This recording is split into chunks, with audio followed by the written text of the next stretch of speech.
There's more to life than what we think we know. I'm Micky, and I created this space so we can learn new perspectives by sharing our journeys. I believe communication and transparency is the key to growth. So if you're ready for raw conversations about real experiences and life lessons that we can all learn from, this is the podcast for you. Welcome to More by Micky. Hi, I'm Micky, and this is More by Micky. I'm here with Amanda, and I would love for her to introduce herself to all of you. So go ahead. Hey guys, so good to be here. Thank you. So flattered to participate in your project. My name is Amanda Ferreira. It's a weird last name, but it's because I'm from Brazil. In Portuguese, we say Ferreira. I'm a trainer. I'm a fitness influencer. I'm a fitness competitor. Fitness has been my life basically since I can remember. I love movement. I love what it does for us. I love how it can pass on into so many areas of our life. So this is what I do. This is my life, my passion, and now my career. Okay. Well, I'm going to go into how we met. Yes. I was at the gym, and my other trainer, who was Hannah, hi Hannah, was leaving, and she set me up with you, and we met. That was at an interesting time in my life, and you got to come in and deal with me complaining about every workout and reps and what I don't like, and you were able to keep up with my fussiness, let's call it. That's a great word. I know, it's very like elegant way of very putting. Much. I love Yeah. that. Yeah. I love that for you. Yeah, I like that for me too. We'll just go with that fussiness. And through that process, we became very close friends. And I feel like we've grown together at the same time. We've helped each other, and it really blossomed into a really, really good friendship. It has, yes. Yeah. So I'm going to read you a quote. Okay. And just basically say how it makes you feel, what thoughts does it strike, basically what's the first thought that comes to your mind. Okay, bring it on. Let's go. Hot seat over here. You have been criticizing yourself for years and it hasn't worked. Try approving of yourself and see what happens. Wow. That is like every woman I've ever worked with. Some into a bigger extent, some in different areas, but I really believe that is all of us. Whether it's physically, whether it's emotionally, whether it's I'm not a good enough mom, I'm not a good enough spouse, I'm not a good enough daughter. I think we all have that issue of overly criticizing us. I was talking to it about yesterday, another friend we have in common, talking about how we have that tendency to first look at our flaws before anything else and obsess over them and just think that everybody else sees us like that through that lens right. And how horrible it is to live in that area where you think we're like all the time people are magnifying all our mistakes and our flaws and our shortcomings, when in all reality, if you reverse that, the way I look at you, I don't see flaws. I see only the good things about you. Loving you, being a great friend, like being close to you is almost like it's a choice, but I don't even have to do it consciously. It's subconsciously just natural. Like I'm gonna draw myself to the good areas in you. Not to say that it's a convenience friendship or a convenience relationship, but it's like, why would I obsess over the bad things when there's all these amazing good things about this person? Right. The bad things kind of like you just ignore them, like you don't pay attention to them. Also, not to say that you shouldn't take care of it and assess what the things that you need to improve about yourself. Once again, whether physically, emotionally, financially, whatever. But I really think, sadly, it's a reality for all of us. I've never dealt with one client that hasn't had that lens over herself in one or more areas of her life. Interesting. So you think that the way we look at ourselves and the way we criticize ourselves, do you think it's just the way we see it? Is it, number one, is it reality? Is there truth to it? do other people see that? Or is it a story that we almost exaggerated when it stemmed from something so little? Which, or is it all the above? Yeah, I think it's a little bit of both. Um, and I also think it's important to understand that just because something's not real doesn't mean it's not real for that person. Okay. And that needs to be Elaborate addressed. on that a little. Well, let's say, because it's not being delusional. It does exist on some level. It does. Right. And it needs to be assessed. I'm going to use myself as an example. I'm a professional bodybuilder. I do fitness since when I can remember. When I look at my body in the mirror, I see things that for myself are under my standard. Okay. Let's just put it like I have a little bit more body fat than I would like to have. That's a reality for me. And when I look at the mirror, it's like, oh, man, this little thing right here won't go away. 10, I'm going to be a little bit less. 9 out of 10 people, women, let's just use women as a reference, would look at me and say like, you're insane. You don't have anything to lose. Like, you look great. Okay, that's important to have that feedback. It's like, okay, maybe I am partially insane. That doesn't mean I don't need Just kidding. That doesn't mean we don't need to assess that and see like, okay, if there is some fat there, I'm going to use this just a simple example so we can put that in any other areas of our life. If there's a little bit of fat there that keeps bothering me, and it has been bothering me for the past 5-10 years, why don't I do something about it? Right. Okay, let me try to just get rid of it. Maybe let me be really consistent with my diet. Let me increase my cardio. Let me go get some treatments, whatever it is that might fix your problem. But also on the other side, like, you know what? Maybe I'm exaggerating and I'm being extra harsh on myself. So you're saying it's a balance. It's really a balance, because I don't How do you find that balance though? Because, I can look in the mirror and be like, oh my God, I don't want to say fat, but I have in my standard, like you were just saying, I have 20 pounds I need to lose. And someone else can look at me and be like, what are you saying? If you lost 20 pounds, you wouldn't exist anymore. But to me, I look in the mirror and that's what I see. So where's the balance of the reality of what's real?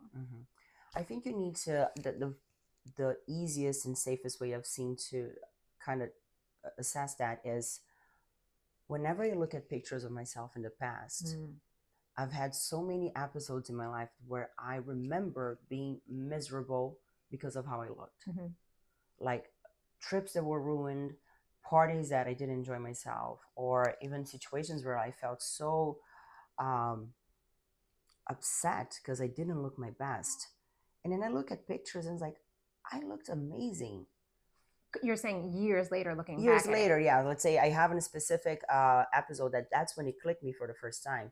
I had just done a show in 2019 in August, so I looked super ripped, and after a competition, you gain a little bit of weight, which is normal because the way we step on stage is not sustainable. Nobody should, especially women, should not live on that body fat level. And I had my best friend's wedding back home in Brazil, not even a month after. So I of course, it didn't look like I looked on stage. And I was enjoying myself, and I was back home eating my mom's home cooking, all of those things. And I had a little bit of bloating going on, but it looked amazing. But I remember all throughout the trip, or like a week trip, we had, the bachelorette party, we had the wedding, we had the reception.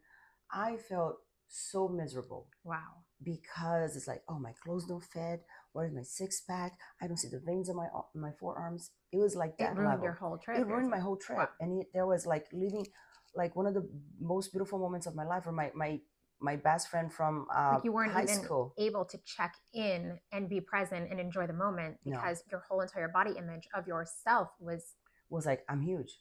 Wow. What happened? Like last month, I was on stage top 10 in the whole world of my category, and here I am. So how do you find that balance? Because obviously looking back, you weren't huge. I can tell you that, but it doesn't really matter what I say. But how do you find that balance that like the thought in your head doesn't control how you really feel? Because I feel like everyone struggles with that, men and women. It's not just women. No, it's not just women, men too. So where is that balance? Because so many people allow it to control. Well, and then, so after maybe 4 years after that, I looked at pictures and I was scrolling on my phone, and I saw that picture and I was like, damn, I looked amazing. Right. When was that? And I went to check the date. It was on the week of the trip. And I was like, how delusional was I Right. to let it ruin my whole trip? And then I started seeing that happening over and over, and I noticed a pattern. So it's really catching your own patterns, which Yes, will be able to bring you back to reality of the real situation. correct. Wow. And catch and break the loop of like, I feel miserable, it ruins my day. Oh, I actually look good. Damn. I feel miserable, it ruins my day. A few years later, oh, I actually look good. But how do you find it in that moment? Because we're talking about like looking back. Yeah. How do we nip it in that moment that, okay, so I'm getting dressed, we're going out, and I don't like the way I look. And I try on 6 different outfits, and I'm just like, my legs, my stomach, my arm, blah, blah. And then you're right. In 2 years, I'll look back and I'll be like, oh my gosh, I looked amazing that night. So my question is, how do I nip that in the moment where I'm not trying on 5 different You ignore it. Just ignore it. It's a choice. You need to choose how to not listen to those feelings because you know they're not real. So they're really just thought. You have to really control the thoughts in your head. You have to like say, this voice in my head that keeps saying, that gives me an unrealistic perception of what is really happening. This is not real. Wow. This is not true. And this is not benefiting me in any sort of way. And then you have to get logical to the point, like, are you taking care of yourself? Yes. Am I doing all the things I can do right now to get better? Yes. Am I seeing any sort of improvements? Most likely, yes. So like, okay, I'm doing the things that I know I need to be doing. I might not be there yet where I want to be, if ever, because, you know, we can talk about that later. Yeah, like it just keeps changing. Like every time we never actually get to where we want to be. No. Because that idea or that level, it just keeps changing. It keeps changing, but there's a way we can use that to our benefit. And once again, it has to be a change in how you see things. Okay. For example, when I just came back from vacation, and there was points in my vacation where I felt, oh, I'm a little extra bloated. You know, I maybe have one or maybe 2 drinks, or eating a little too much. I'm not working out as hard. And for me, with all that process in my mind, and like from years of like dealing with that, my choice was like, you know what? Can we cuss here? No. Then I say, because I said fussy. Oh, yes. I can just say, oh, screw it. Or, you know. Or forget it. Forget it. Thank you for the help. You know, I need help with words sometimes. Yeah. English is not so good. No. Only forget cuss words are your first language. Yeah. It's okay. That I know in all languages. But you said, forget it. I'm not going to let this ruin my trip. I'm not going to let this ruin my day. I'm going to enjoy myself regardless. Yes, I might even be a little bit bloated. It might be real. Right. But why would I let that ruin if I know that even like that condition is transitory, is not a permanent condition. Right. I am doing things to get better. Right. I am on the path of like feeling better about myself. And it might be that. It might not ever be there. So if, as much as we improve, also moves the needle of how much better we want to look. Right. Am I going to choose to live in unhappy and always allow it to like control, right, state, or am I going to choose to like, okay, I am walking towards a better path. I'm going to choose to concentrate on the things that are working and what I'm doing. I'm going to be happy with it and understand that my body's evolution is going to keep changing all the time. So you're really ultimately saying it's really a mindset that you have to constantly be in. Completely. And it's a choice. You have to actively choose and understand that whatever I'm doing like that and like only looking at my flaws and being so unhappy, right, this is not working. This is doing nothing for me. Right. Wow. We joke about that all the time while I'm training. Like I'm wearing shorts and I just came from an off season where I gained 25 pounds. And even though it was something I wanted to do, I needed to do for my shows, it was fun. The eating and drinking part was fun. I do not like looking bigger, but it was fun. It has a positive side. Yeah. Like I put shorts and I look in the mirror and I see cellulite. And it bothers me so much. But at another point, I'm like, am I never going to wear shorts again? Because I had a little bit of cellulite. That's something I wanted to talk about also. Cellulite. It is such, first of all, it's a horrible word. Why couldn't they name it something cuter? Because it's so ugly. So like, it should be a cute name, I think. It is. We should just change the name for cellulite. But since it's still cellulite, that's what we'll call it.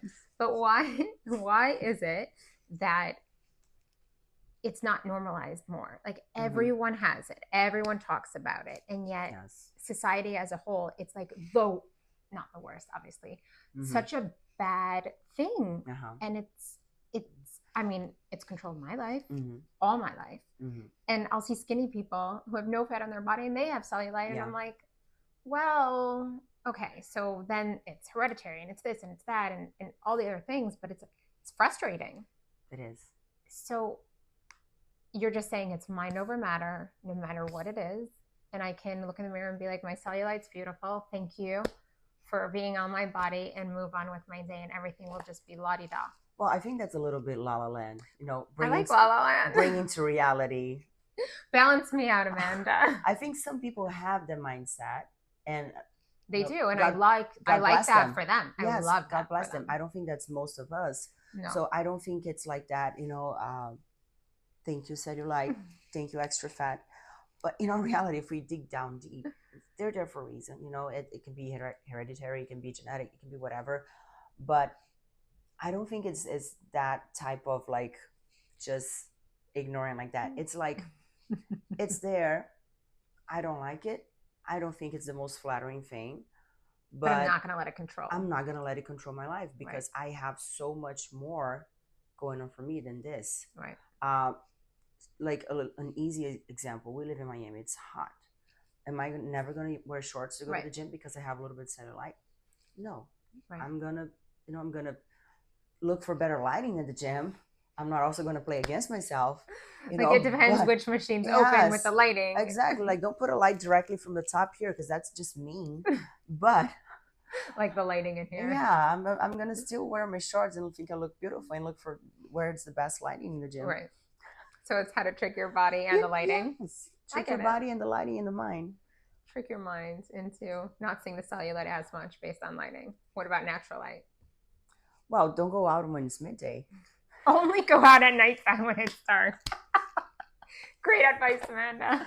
Guys, do not exist outside of darkness. Yeah, from 11 a.m. to, let's say, 1 p.m., just be inside. Just kidding, guys. I'm a jokester. Or yeah. It's just like, it's really... It's really ultimately about being comfortable with yourself. Being comfortable, but also understanding that our bodies change. We have that that thing that we see something that is temporary, and we kind of turn that into our identity. And we think like, oh, this is just who I am. No, this is how you are now. Doesn't mean you can change. Right. I see that we a lot. We do get very caught up in it, like dictating who we are, when really it has nothing to do with who we are. Yes. And also, we only do that for negative things. Have you noticed?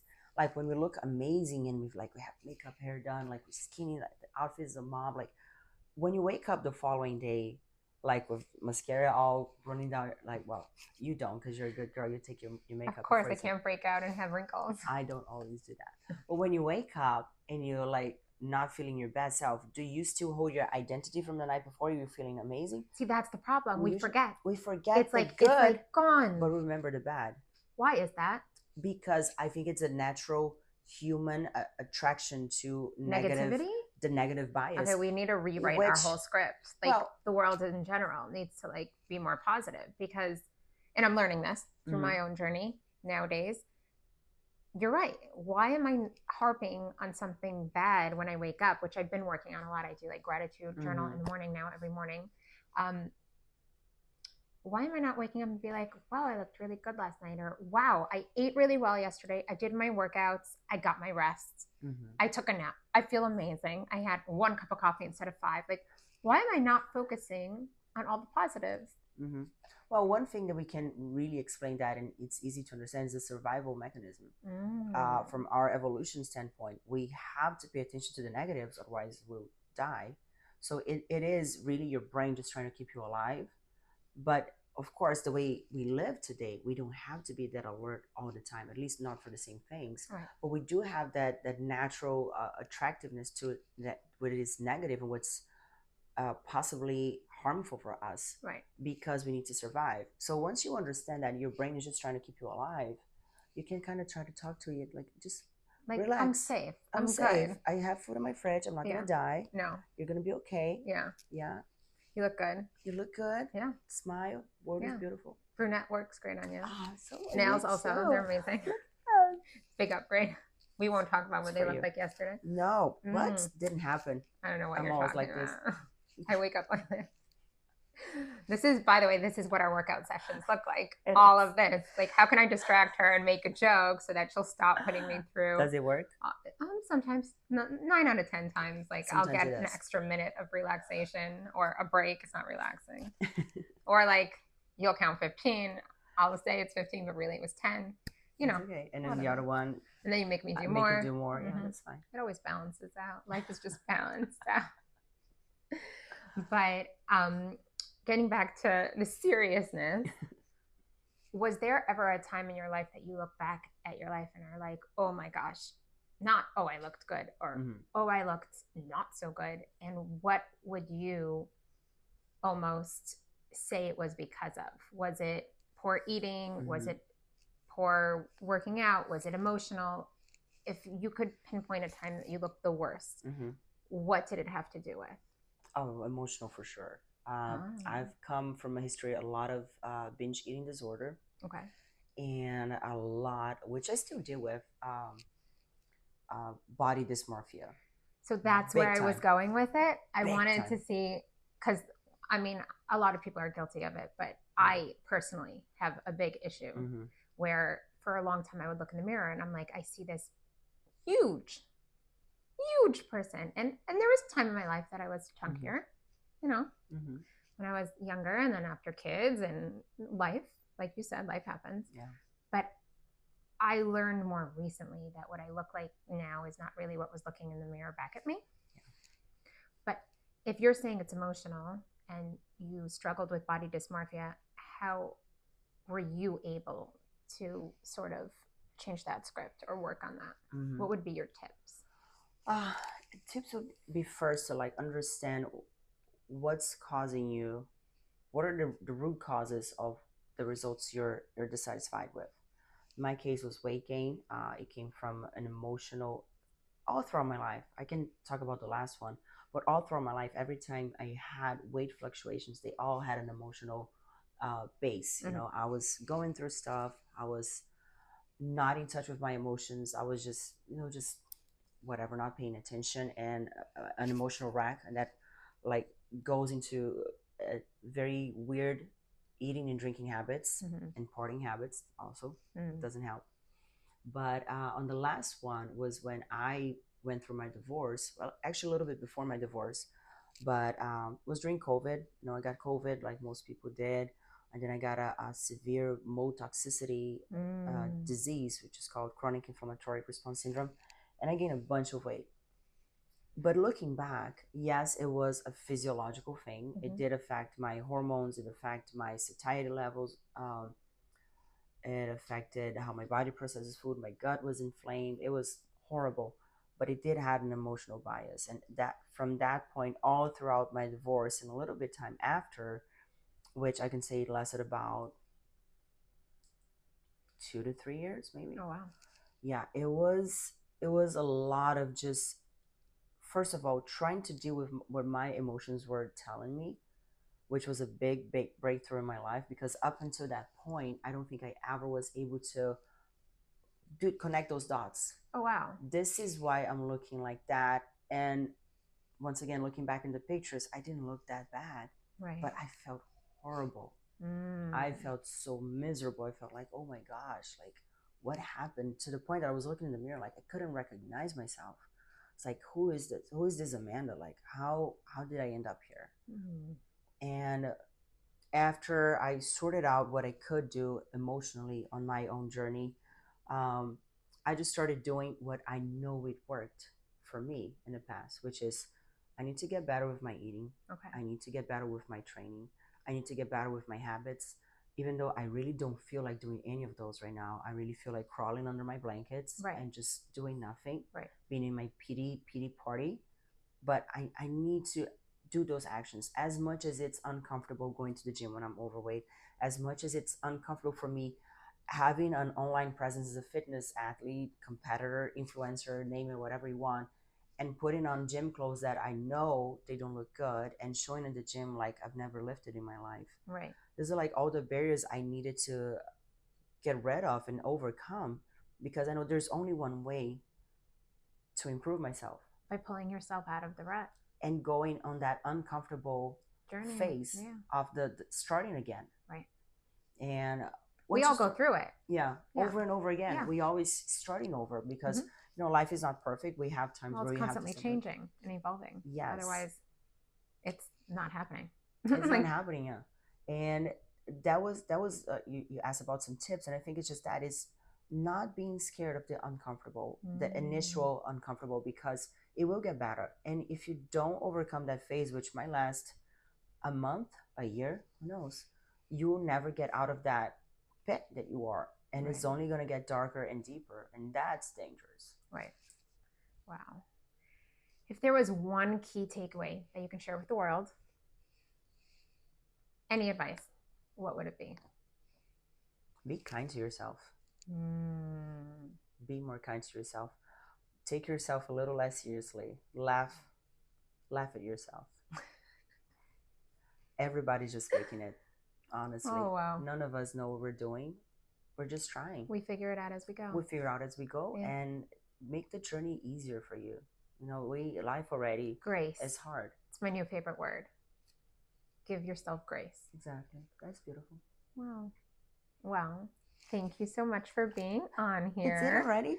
It felt like 5 minutes. Yeah. Oh, good. I'm so happy this went by fast. I know, so fast. And I appreciate it. Thank you. And hopefully this episode will touch way more than one person, because I know that everyone struggles with it. Yeah. And Thank you so much for having me. Thank This is really you. special.